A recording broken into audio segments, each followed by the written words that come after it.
Chapter 11: How to use autofill to create redundant data on Google Sheets. Step 1. Press Ctrl to add current date and also type a day.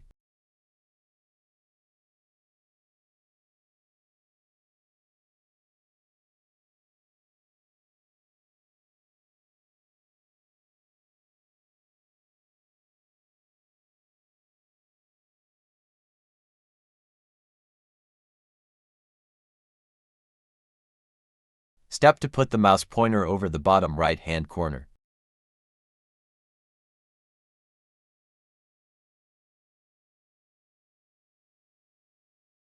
Step 3. Hold on your left mouse and drag down to create a chronological date from the date that you entered. Hold on your left mouse and drag right to create a chronological day from the day you entered.